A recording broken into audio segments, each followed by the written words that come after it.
Hey, can I tell you guys a secret? I actually enjoyed the Dallas Mavericks offseason. I ain't gonna lie to y'all. As a Thunder fan, I enjoyed their offseason because the Dallas Mavericks went into the NBA Finals last year, right? Surprised me. I'm not gonna lie. I didn't have them coming out the West. I actually had the Timberwolves coming out the West because of beating Denver. I said the Timberwolves could beat the Denver. The Timberwolves can get to the finals, in my personal opinion.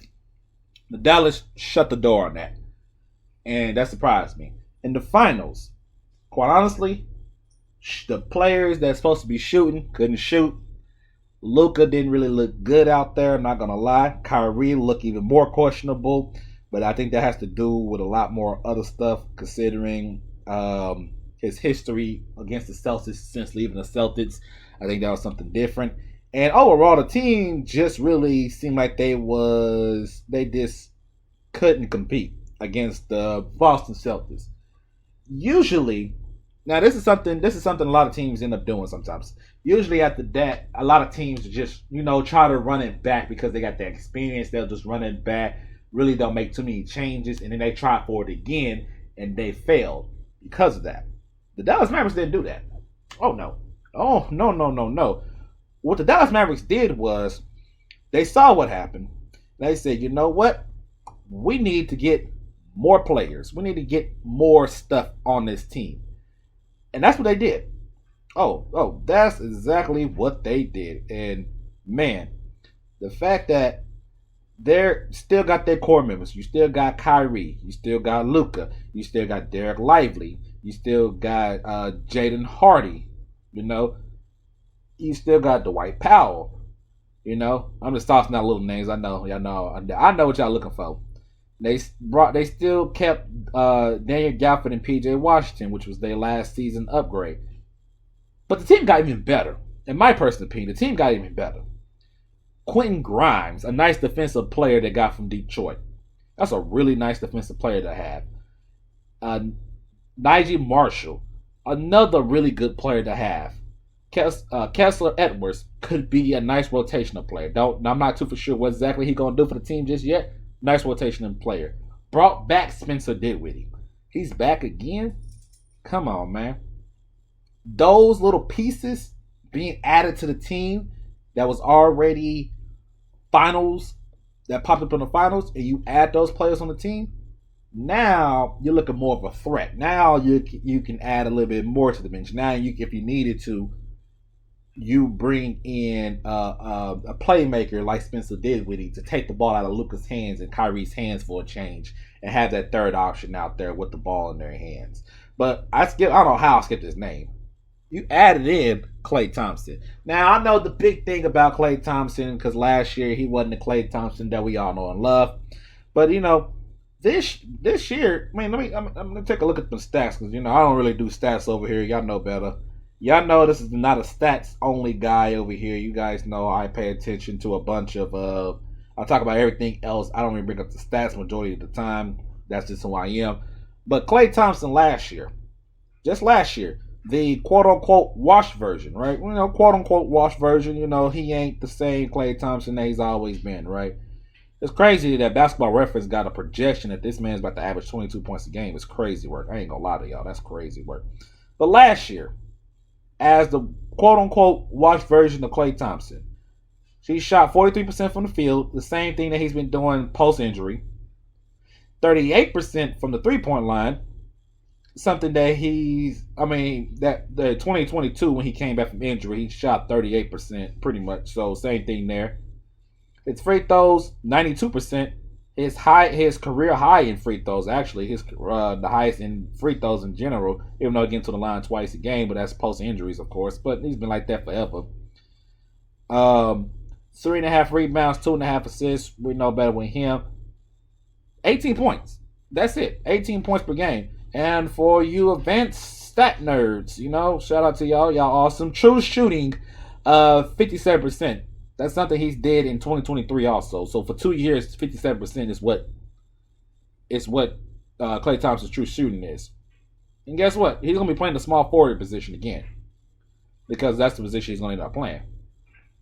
Adding a guy on the wing that can shoot. Not only that, he's going to be in a new situation. Not only that, he's playing, in my personally, he's playing with a guy that's going to give him even more open looks than Curry has. No disrespect to Curry. No disrespect to Curry. But he's going to give even more open looks playing next to Luka Doncic and Kyrie. So this is something he probably hasn't seen since KD been there. Let's be honest. Since KD been there, that's something that Klay Thompson gets to see for the first time in some years. That's amazing. That's amazing. Adding that, I'm assuming, now he's going to be 33 going to 34 this year, but I'm assuming he's going to be, let's say, average defensive player. An average defensive Klay Thompson that can still bring you 18 points per game, 38% from the three-point line. Is that not worth it? I think that's worth it. I think that's a nice third option that at times throughout the season and even in the playoffs, he'll get hot. We know he can. He will get hot a handful of times throughout the season. To add into what Kyrie does as a 20-point per game scorer, something that Luka does as a 30-point per game scorer, and then with the defensive-minded Derek Lively taking the next jump since he was a rookie, now he's taking that next jump next to P.J. Washington and Darian Bradford and Spencer Dinwiddie, Jaden Hardy. The team is locked in to trying to go right back. And quite honestly, compared to a lot of teams out west, I think it's a three-way tie, in my personal opinion. I'm not even gonna lie to y'all. I'm not gonna lie to y'all though. I think it's a three-way tie to come out the west between the Mavericks, the Timberwolves, and the Thunder.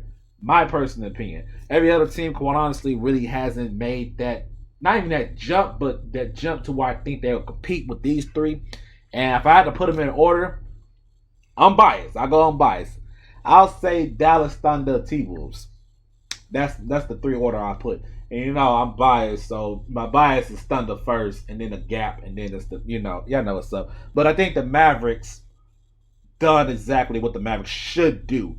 It was to increase that team, add more players to the team, players that fit the team, players that they was probably missing last year. Now, yes, they got rid of Josh Green, but that's okay because you were replacing Josh Green. You know what I'm saying?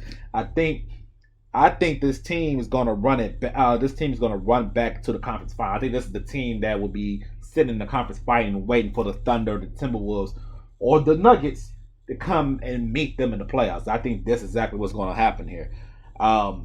This is wonderful. This is perfect. I think if you're a Mavericks fan, you should be excited because potentially, you guys have potentially to win a championship quicker in the Luka Doncic era than you did in the Dirt era.